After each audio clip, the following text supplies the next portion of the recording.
Hi everyone, and welcome to the first video in which we're going to be covering the F4 lines. We've pretty much closed the chapter about the English attack, and ever since people haven't been too happy playing it as white, new lines have come up, and this is one that came up in 2013. I saw it for the first time in a game of, once again, Vladimir Potkin, the big expert on the Taimanov. And for quite a while it was hard for people to find a remedy against the 8th move F4. The first game that comes to my mind was the one of Potkin in 2013 against Popov. Popov played as white. And after bishop b4, bishop d3, e5, knight f5, g6. I'm not sure if this was preparation by Potkin, but I have the feeling that he wasn't aware of this f4 idea. Because after f takes e5, knight takes e5, bishop g5, as complicated as the position looks, it turned out that black was in quite a bit of trouble and he went on to lose that game pretty badly. And soon after that people started to try another move instead of bishop b4, which is b5. But also that wasn't really to my liking, and I don't think many people were fully satisfied with the complications that arose after the following line: knight c b5, a takes b5, knight takes b5. Do keep an eye out for this b4 move though. It's very often an idea in the Sicilian defenses after white goes e5. Anyway, after queen b8, e takes f6, g takes f6, c4. Some games were played, but white's results were pretty good, and especially because white has a bit more space here, it's not something I would advise you to play. So I think many Taimanov players were struggling until, as much as I hate to say it, my friend Anish Giri started to look into the Taimanov for black as well. And he told me about this move bishop b4, bishop d3, knight a5, which was pretty much new at the time. People had been playing knight e7, but after knight e7 it turned out that the endgame that you can see here also was a little bit worse for black, as white has a comfortable position with the two bishops and is planning to play c4. The fact that he has a doubled pawn doesn't fully compensate for the power that these two bishops have in the endgame. However, knight a5 was what Anish found, and not only did he find it, he went on to beat a strong Ukrainian grandmaster named Volokitin a few days later with it. So that pretty much put an end to the theoretical value of this line, to my mind. More games were played, but people have started to repeat his game, and ever since black has been doing fine. So after knight a5, the main move for white is a3. Short castle is an option, but it really gives black an easy game after knight c4, bishop takes c4, queen takes c4, and well, white probably already has to consider changing the queens here, as the e4 pawn is hard to protect, and here black is already a little bit better, as bishop c5 is going to be an annoying move to deal with on the next move. So a3 is really what white should play, and after bishop takes c3, queen takes c3, queen takes c3, b takes c3. Black has a strong move instead to play d5 here. And d6 had been tried earlier, but then after knight b3, black was still having a slightly worse ending. But d5 is good enough to comfortably equalize. The main line here goes e5. E takes d5 is also an option that has been tried. But in my opinion, after the moves e takes d5, knight takes d5 is another option, but e takes d5 makes a bit more sense, as it frees up the c4 square for the knight. Knight b3, knight c4, bishop d4. Oh, the position looks a little bit better for white, but objectively this is really nothing. Black's knights are just way too active. And for example, after short castle, rook e1, knight d6, with the idea of playing something like bishop f5, black is in very decent shape, and I shouldn't have too much trouble equalizing this if it isn't equal already.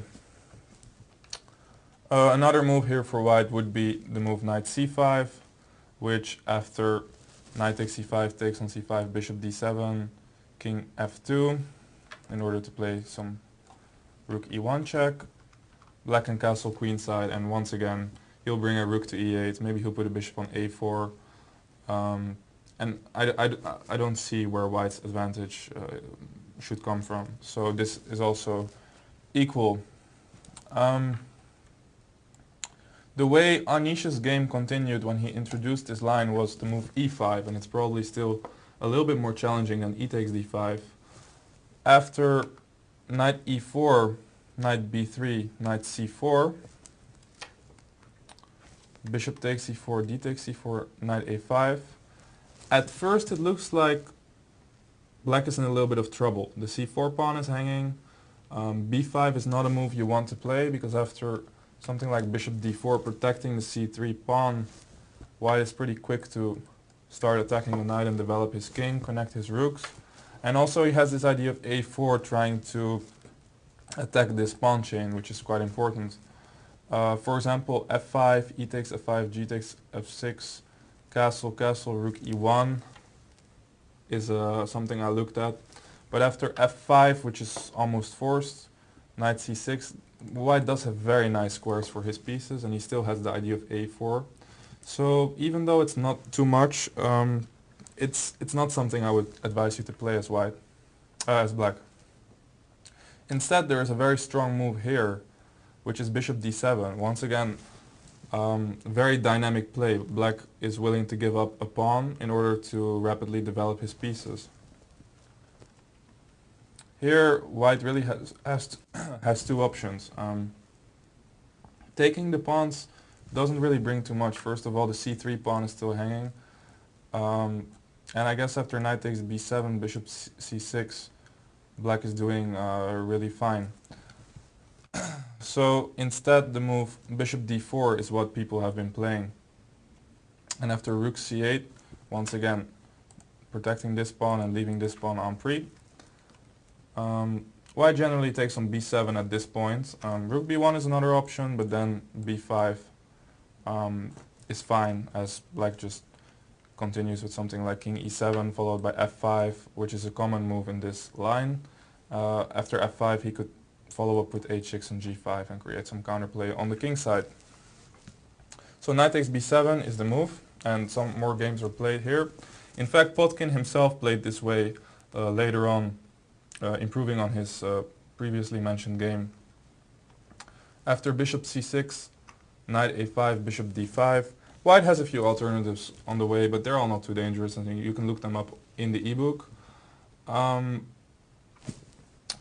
Rook b1, king d7.